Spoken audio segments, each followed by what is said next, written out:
The Girl with Green Eyes. Greg is a porter at the Shepton Hotel in New York. After work, he always goes for a coffee across the street. A girl is sitting in the coffee shop near the window. "It's her again," thinks Greg. "She's here every afternoon. I'm going to say hello." Greg goes into the coffee shop and gets a coffee. Then he goes across to the girl's table. "Hi," he says. "I'm Greg. Can I sit with you?" "Okay," she says. "I'm Cassie." "I come here for a coffee every day after work," says Greg. "I'm a porter at the Shepton Hotel." He smiles. "You have beautiful green eyes." "Have I?" she says. She doesn't smile. "Is something wrong, Cassie?" he asks. "You don't look very happy."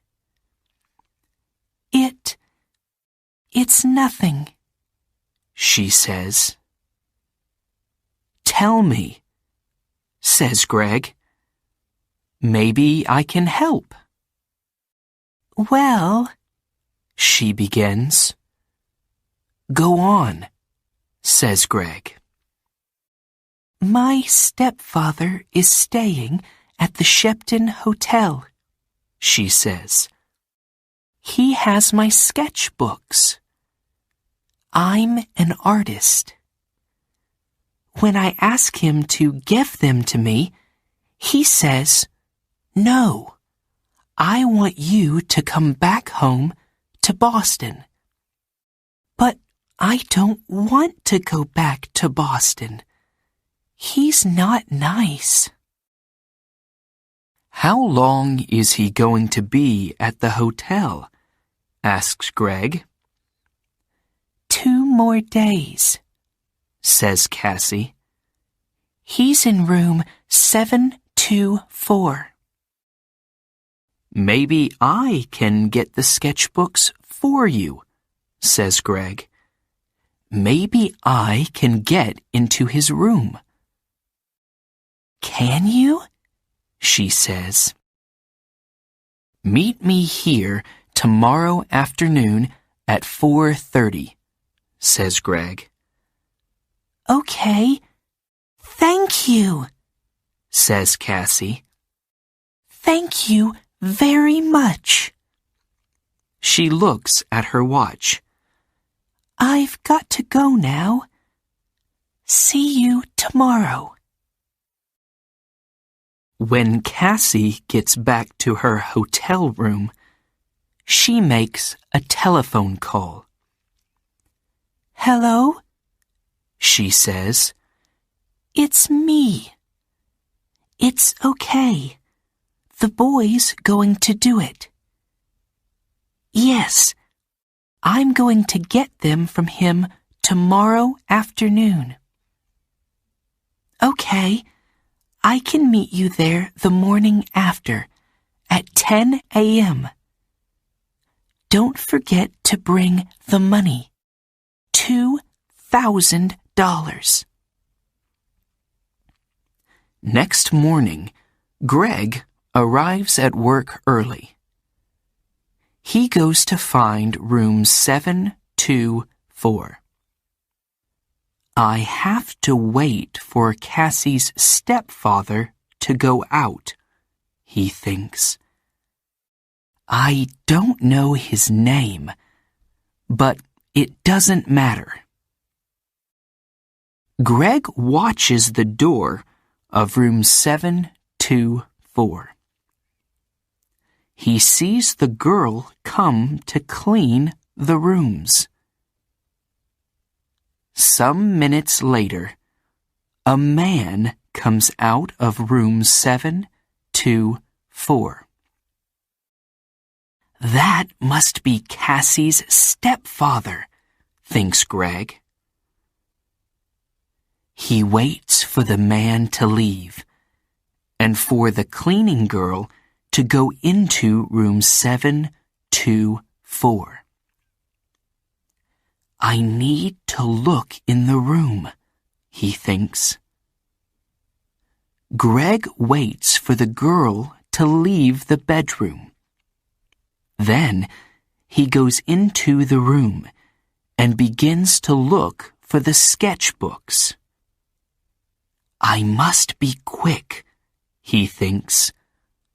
Where are they? Suddenly, Greg sees the sketchbooks by the bed. Got them, he thinks. He begins to look at the pictures. Wow! Cassie is a great artist. These are good. Greg is leaving the room when he hears the cleaning girl call out to him. Hey, she says, what are you doing? Come back. Greg does not stop. Greg finishes work that afternoon and leaves the hotel through a door in the next street.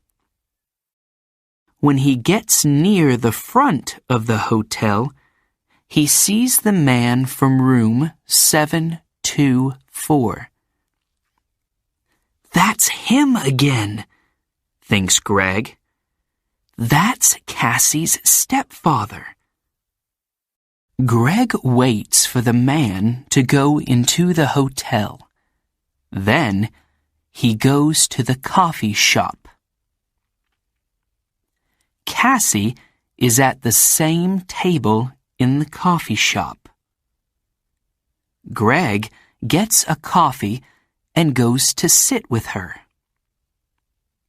I have them, he says, and he puts the sketchbooks on the table. That's great, says Cassie.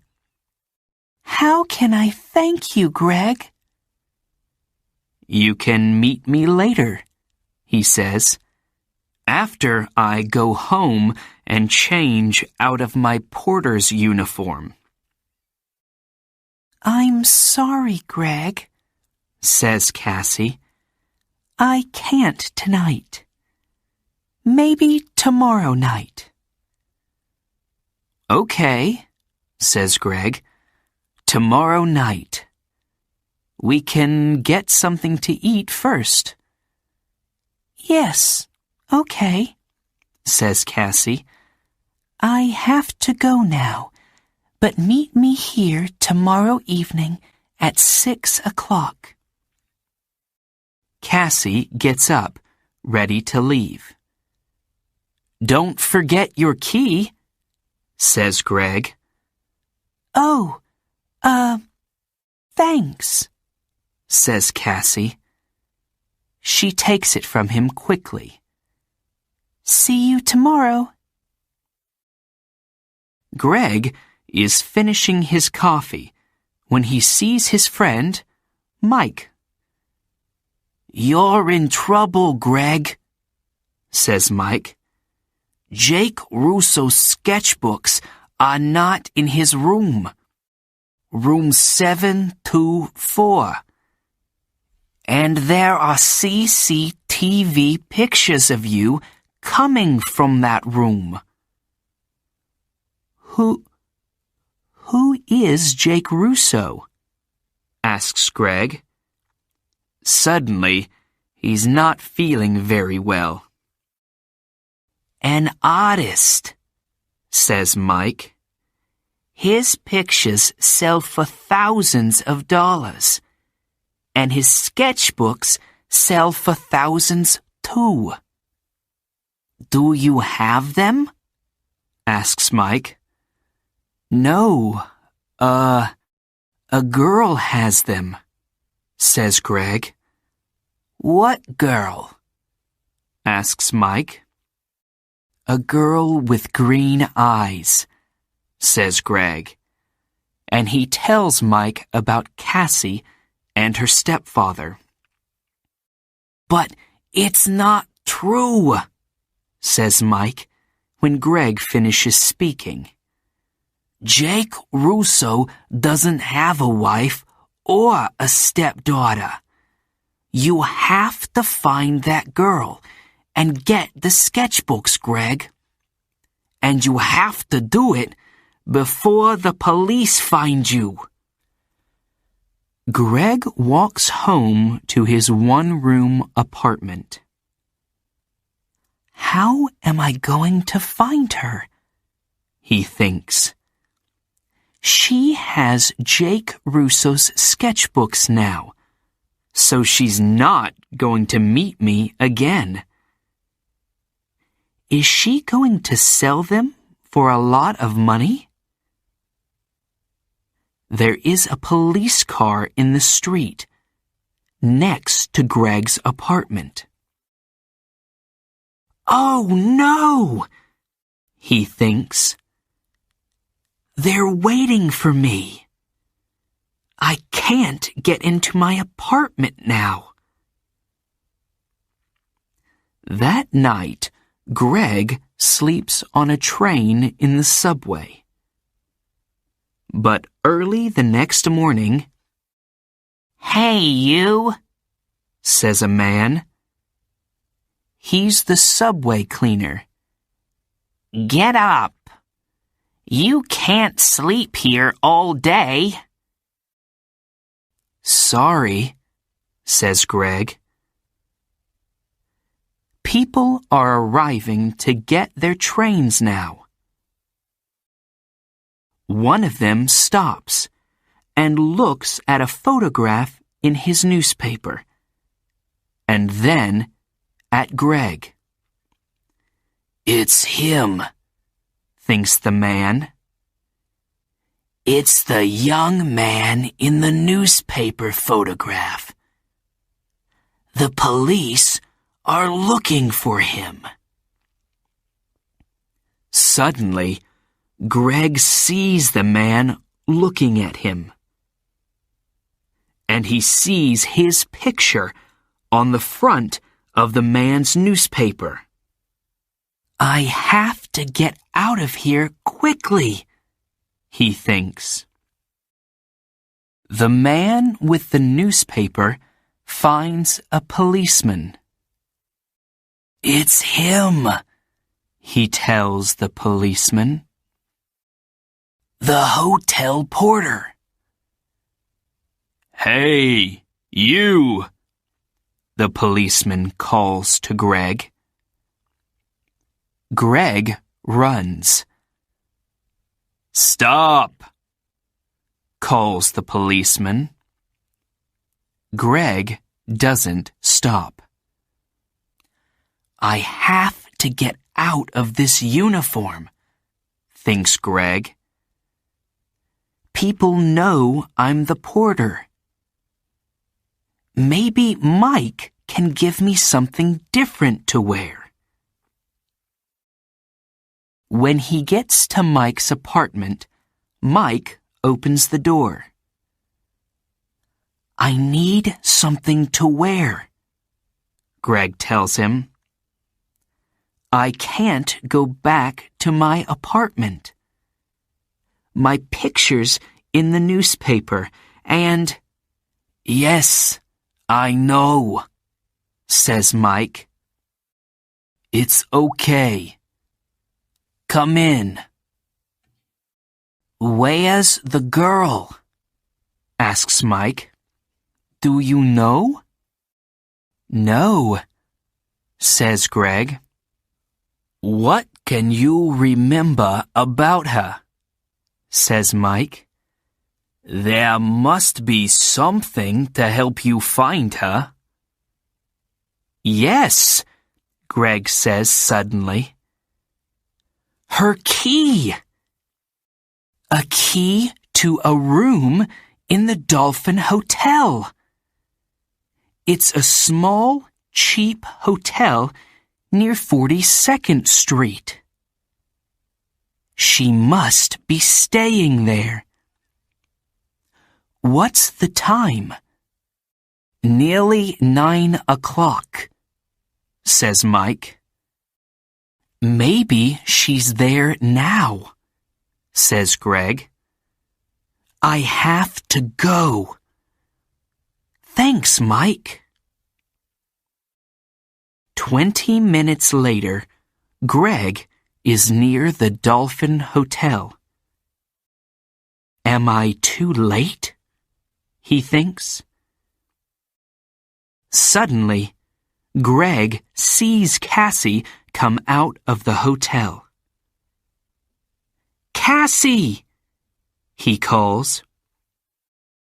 Wait! I have to talk to you. Cassie sees him, but she doesn't stop. There is a car waiting for her. She says something to the driver and gets into it quickly. Oh no, says Greg. Pier 83, says an old man in the street.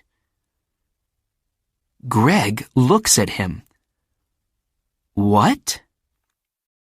The girl is going to Pier 83, West 42nd Street, for the Circle Line boat, says the old man.